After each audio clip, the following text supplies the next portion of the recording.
Jistgħu jitqiesu bħala produttivi u pożittivi t-taħdidiet li saru matul il-ġurnata ta' tlieta bejn il-Gvern, il-UHM Voice of the Workers kif ukoll it-tmexxija tal-Università ta' Malta dwar il-ftehim għal ħaddiema tal-Università. Sodisfatt bl-andament tal-lum, sodisfatt ukoll bil-kollaborazzjoni li sibna minn diversi entitajiet kemm governattivi però anke mill-Università ta' Malta, sodisfatt li taw sehemhom ukoll kemm il-Permanent Secretary tal-Education kif ukoll ir-Rettur tal-Università ta' Malta li kien preżenti wkoll waqt il-laqgħat biex kulħadd flimkien ra li dal-agreement jasal u jiġi konkluż. Il-UHM ftit tal-imilu kellha ssejjaħ għal azzjonijiet industrijali fl-Università ta' Malta b'riżultat ta' tilwima industrijali li kienet irreġistrata fis-27 ta' Novembru li għadda, wara il-Gvern baqa' jkaxkar saqajh biex jiġi finalizzat il-ftehim kollettiv il-ġdid ta' madwar 900 ħaddiem lilu l-iskada minn Diċembru tal-2021.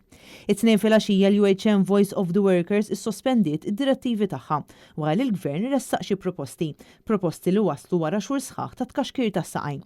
Fl-ewwel kummenti tiegħu wara li saru dawn it-taħdidiet il-Kap Eżekuttiv tal-UHM Voice of the Workers Joseph Vella spjega se tkun it-triq il qudiem. Dak kollu li ġi maqbul illum, ovvjament ikun qiegħed jiġi ikkonsolidat fil-ktieb li fl-aħħar mill-aħħar jiġi preżentat bħala il-ftehim kollettiv fejn allura nkunu qed naraw matul il-ġimgħa nduru it-tekst kollu naraw li kollox qiegħed jirrispekkja dak li ġie milħuq bħala ftehim fuq il-mejda matul dawn in-negozjati li ħadu żmien mhux ħażin.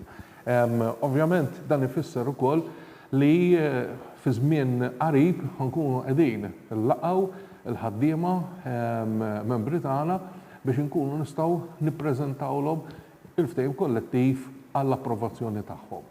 U hemmhekk ikun jista' jittieħed il-vot min-naħa tagħhom. Il-ħaddiema tal-Università issa se jkunu qegħdin ikomplu bil-ħidma normali tagħhom u l-eżamijiet tal-istudenti universitarji li se jibdew ftit tal-jum oħra se jsiru kif pjanat. Din mhux l-unika tilwima industrijali li kellha tissejjaħ minħabba nuqqas ta' aġir min-naħa tal-Ministeru tal-Edukazzjoni.